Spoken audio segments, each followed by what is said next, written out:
देखिए दोस्तों, India has done a remarkable thing. हमारे यहाँ पर बहुत बड़ा इंजीनियरिंग पूल टैलेंट है।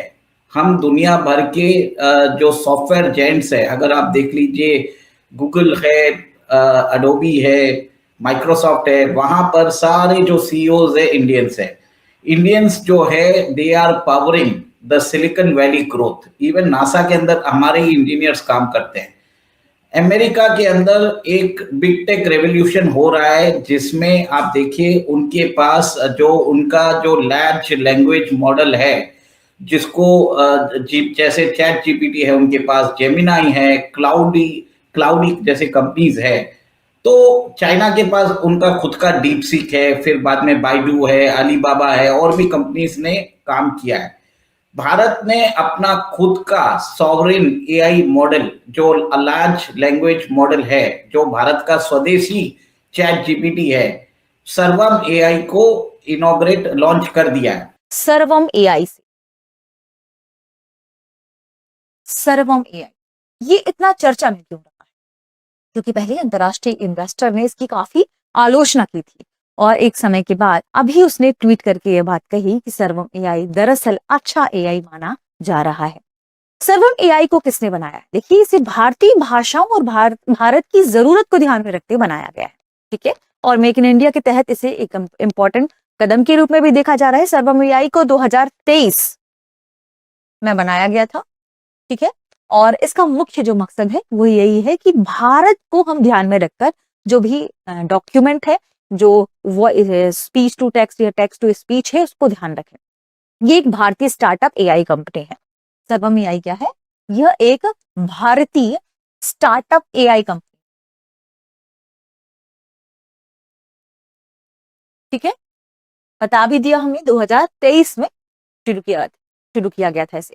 ये भारत में ही विकसित एक एआई सिस्टम माना जा रहा है, सर्वम एआई को। ठीक है, यह ग्लोबल दिग्गज जैसे गूगल जेमिनी की हम बात करें, ओपन एआई के चैट जीपीटी की बात करें, उसके साथ प्रतिस्पर्धा करने के लिए तैयार हो रहा है। और इसने एक मामले में प्रतिस्पर्धा की भी, और ये इन दोनों से यानी गूगल के जेमिनी से और चैट जीपीटी से आगे निकल गया, क्योंकि इसकी एक्यूरेसी ज्यादा पाई गई। यह बेंगलुरु में निर्मित हुआ है।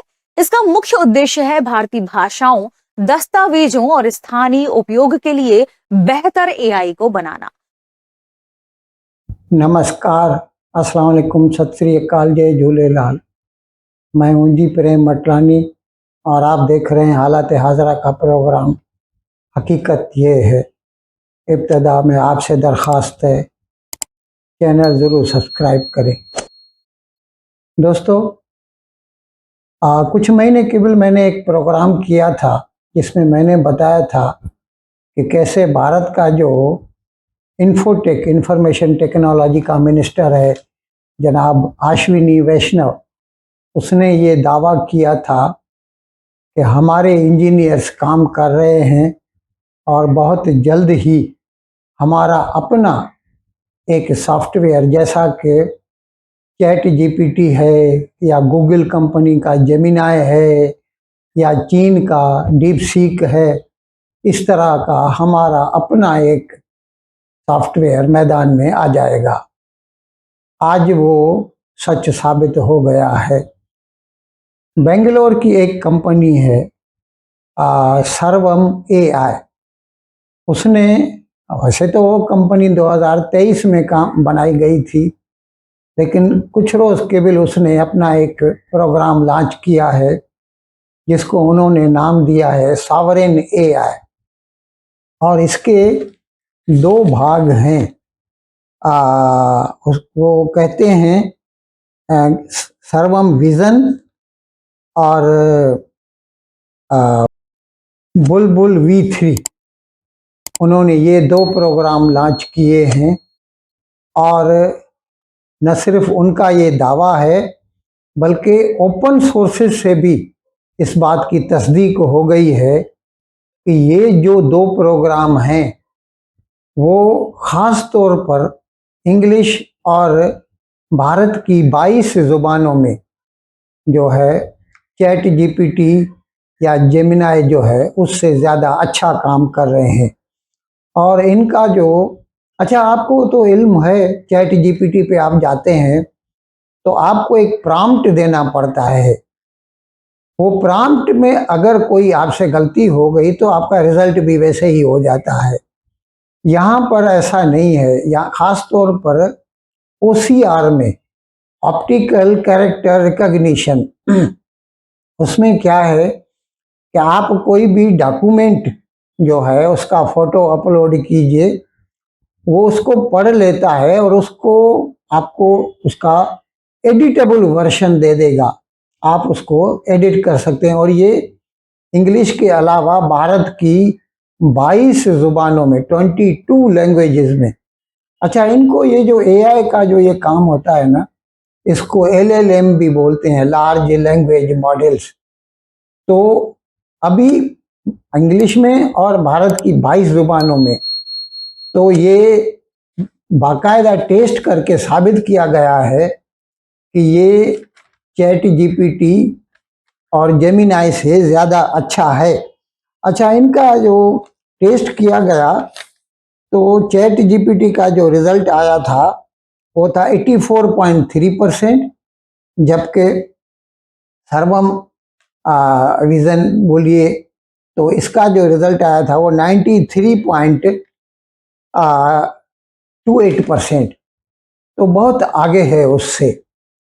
और ये सब क्यों मुमकिन हो पाया है? क्योंकि भारत में जो तालीम का मयार है, एजुकेशन का जो स्टैंडर्ड है, वो बहुत आला है। यहाँ पर I I Indian institute of technology IIT हैं, इंडियन इंस्टीट्यूट ऑफ मैनेजमेंट हैं, इंडियन इंस्टीट्यूट ऑफ साइंस हैं। तो वहाँ से जो फारुल तहसील होकर बच्चे निकलते हैं तो पूरी दुनिया पे छा जाते हैं। आज आप देख रहे हैं कि बड़ी बड़ी कंपनियां, मल्टीनेशनल, सबके आपको ऑन एन एवरेज आपको सबके चीफ एग्जीक्यूटिव ऑफिसर भारतीय निजात दिखाई देंगे। सुंदर पिचाई, सत्य नादेला, हाता के वर्ल्ड बैंक का अजय बांग, वो भी भारतीय है। अडोबी का जो है नारायणन, वो भी भारतीय है। और इस तरह के और कई हैं जो है। तो ये इसकी वजह से मुमकिन हो पाया है क्योंकि भारत का जो स्टैंडर्ड है। अच्छा, इसमें भारत सरकार भी अपनी तौर पर उनकी हिम्मत अफजाई कर रही है। और आपको तो इल्म है कि आर्टिफिशियल इंटेलिजेंस के लिए बड़े बड़े डेटा सेंटर चाहिए होते हैं। और ये भी मैंने प्रोग्राम किए थे, बताया था कि कैसे भारत में अब बड़े बड़े डेटा सेंटर्स कायम किए जा रहे हैं। गूगल, माइक्रोसॉफ्ट और भारत की अपनी कंपनियां भी, वो भी कायम कर रही है। आंध्र प्रदेश में कायम कर रहे हैं, तमिलनाडु में लगा रहे हैं। हाँ, यहाँ तक यहाँ हमारे मुंबई में जो 3rd मुंबई बनने जा रही है, उसमें तो पूरा एक जो है इलाका ही एडू सेंटर नाम दिया गया है उसको। वहाँ पर सारे एजुकेशनल इंस्टीट्यूशंस होंगे और तालीम पर ज़्यादा जोर दिया जाएगा। अच्छा, ये तो खैर मैं मानता हूँ कि हम जो है सॉफ्टवेयर में अच्छे हैं, हार्डवेयर में अब भी हम पीछे हैं, ख़ास तौर पर चीन से तो। लेकिन इस बात पर भी काम हो रहा है। अब जैसे हमारा सेमीकंडक्टर मिशन है, मैंने बताया था अभी कुछ रोज़ के बिल कि वो 2026 में 25 में ख़त्म हो गया, तो दूसरा सेमीकंडक्टर मिशन 2 लॉन्च कर दिया गया है और उसके लिए 40,000 करोड़ की एलोकेशन हो गई है।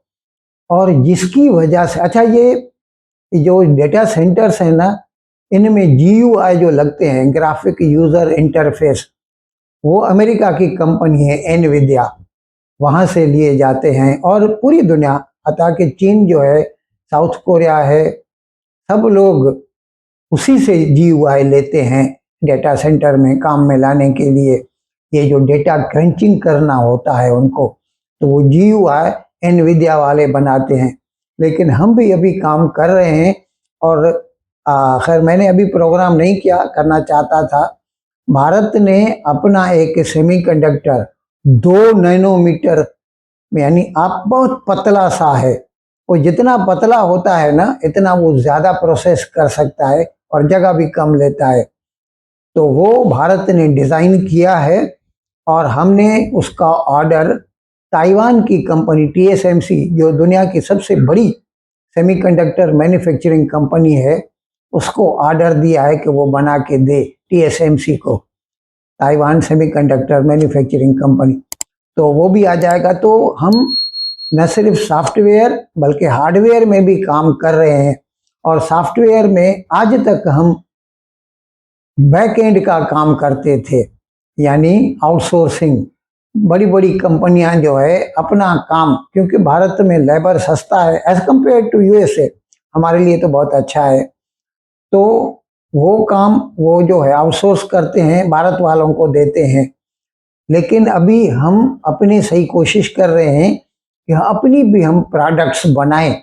हम अपनी प्रोडक्ट्स बनाएंगे तो आप इतना खुद समझ सकते हैं कि सेठ कितना कमाता है और नौकर कितना कमाता है। ये अलग बात है कि पेट तो दोनों का भर जाता है, लेकिन अब हम कोशिश कर रहे हैं कि नौकर से आगे बढ़कर हम अपने सेठ खुद बने और अपने प्रोग्राम खुद बनाएं, अपने भी इस्तेमाल में लाएं और दूसरों के लिए भी बेचें। अच्छा, वैसे पाकिस्तान भी अभी कोशिश कर रहा है। अभी उन्होंने एक इंडस AI का मिशन लॉन्च किया है और शहबाज शरीफ ने, पाकिस्तान का जो वजीर आज़म है, उसने अनाउंस किया है कि 2030 तक they were going to spend $1 billion on this mission. अभी देखिए, नीयत तो अच्छी है, लेकिन इस पर कितना अमल दरामद होता है ये वक्त ही बताएगा। क्योंकि अगर टू बी ऑनेस्ट कहा जाए तो पाकिस्तानी और भारतीय में क्या फ़र्क है? दोनों की ओरिजिन एक ही है, कोई फ़र्क नहीं है। फ़र्क है तो एजुकेशन का। वो अपना भी एजुकेशन का मयार अगर बढ़ा दें तो वो भी उतना ही अच्छा काम कर सकते हैं जितना भारतीय करता है। लेकिन उनका क्या है कि हर बात में वो मज़हब को आगे ले आते हैं, तो फिर वहाँ पर उनका दिमाग काम करना छोड़ देता है, इसकी वजह से वो पीछे रह गए हैं। लेकिन अगर वो सचमुच चाहते हैं कि आज की टेक्नोलॉजी में वो भी दुनिया के कंधे से कंधा मिलाकर चलें, तो दे आर मोस्ट वेलकम। लेकिन ये कहना कि हम भारत से आगे निकल जाएंगे, it is a little bit premature for them. खैर, ये सर्वम AI के बारे में जो यूट्यूबर्स है वो क्या बोलते हैं, आप उनको भी सुन लीजिए। अभी एक खबर आई है कि बेंगलोर बेस्ड एक कंपनी है, उन्होंने इसको डेवलप किया है और ये कंपनी को 2023 में फॉर्म किया गया था। और आप ये देखिए कि भारतीय सरकार ने 10,000 करोड़ जो है हमारे स्वदेशी फाउंडेशनल मॉडल, स्वदेशी चैट GPT को डेवलप करने के लिए उन्होंने ईयरमार्क भी किया है। सबसे बड़ी बात यह है कि भारत जो ये लार्ज लैंग्वेज फाउंडेशन मॉडल्स होते हैं उसके लिए आपको GPUs चाहिए। तो भारतीय सरकार ने इस कंपनी को कम से कम $1 करोड़ मतलब 111 करोड़ रुपए इसको दिया है एज ग्रांट्स। देखिए दोस्तों, सबसे बड़ी बात यह है कि आज इनका जो सॉफ्टवेयर है जिसका नाम है सर्वम OCR, जो ऑप्टिकल कैरेक्टर रीडिंग कर लेता है। जैसे आप समझ लीजिए, इस भारत के चैट GPT में कोई भी इमेज आप डाल दो तो वो इसको रीड कर लेगा, रीड कर ले करके इसका आउटपुट आपको दिखा देगा। ये सबसे बड़ा ब्रेक थ्रू हुआ है और इसमें इसने चैट GPT और जेमिनी AI है दोनों को बीट किया है। आप ये देखिए कि चैट GPT जिसने भी यूज किया है वो उनको एक प्रॉम्प्ट देता है, प्रॉम्प्ट के बाद उसका आउटपुट देता है, पर जनरली ये जो उनका आउटपुट होता है वो वेस्टर्न नैरेटिव्स के हिसाब से होता है। ये जो सर्वम AI है ये भारत का खुद का AI है। हम भारत की जो सेंसिटिविटीज है उसके हिसाब से ये डेवलप किया गया है। तो उद्देश्य या हम मकसद में कहें तो इसमें क्या शामिल है? भारतीय भाषाओं और दस्तावेज, भारतीय भाषाओं और दस्तावेजों, भारतीय भाषाओं और दस्तावेजों स्थानीय उपयोग के लिए एक बेहतर AI को तैयार करना, एक बेहतर AI को बनाना। ठीक है, इसने अभी हाल ही में एक ओपन AI के चैट GPT और जेमिनी से बेहतर प्रदर्शन किया है। किस क्षेत्र में किया है उसके बारे में भी हम चर्चा करेंगे। इसकी कुछ खास परीक्षण है, क्योंकि अब हमने तो चर्चा कर लिया कि क्या क्या चीजें हैं, अब आप लोगों को चाहिए होता है सब कुछ लिखा हुआ, तो ये है। सर्वम एआई ये भारतीय बेंगलुरु स्थित एआई टेक स्टार्टअप है। 2023 में शुरुआत की गई थी, जो स्थानीय लक्षित एआई मॉडल, यानी स्थानीय मतलब भारत के ही लक्षित जो एआई मॉडल है, जो किससे संबंधित है, इंडियन लैंग्वेज यानी भारतीय भाषाओं से और दस्तावेजों से जैसी खास जरूरतों के लिए बनाया गया है, इसी पर केंद्रित है। इसे किसने बनाया है, तो इसे डॉक्टर विवेक राघवन और डॉक्टर प्रत्यूष कुमार ने 2023 में शुरू किया था। इसका मुख्य उद्देश्य है भारत की भाषाई विविधता और स्थानीय इस्तेमाल के लिए एआई हमारे स्तर पर ही हम एआई का इस्तेमाल कर पाए, इसके लिए हमने इसे अपने भारत में ही स्वदेशी तरीके से तैयार किया है। इन अल्फाज के साथ आज का प्रोग्राम खत्म करने की आपसे इजाज़त चाहता हूँ, लेकिन विदाई लेने से पहले एक मरतबा फिर आपसे मेरी दरख्वास्त है, जिस किसी साहब या साहिबा ने अब तक हमारे इस चैनल को सब्सक्राइब नहीं किया, अज़राह करम इसको जल्द से जल्द सब्सक्राइब करें, प्रोग्राम को लाइक करें, शेयर करें और घंटी का बटन दबाना ना भूलें। बहुत बहुत शुक्रिया। खुदा हाफिज़।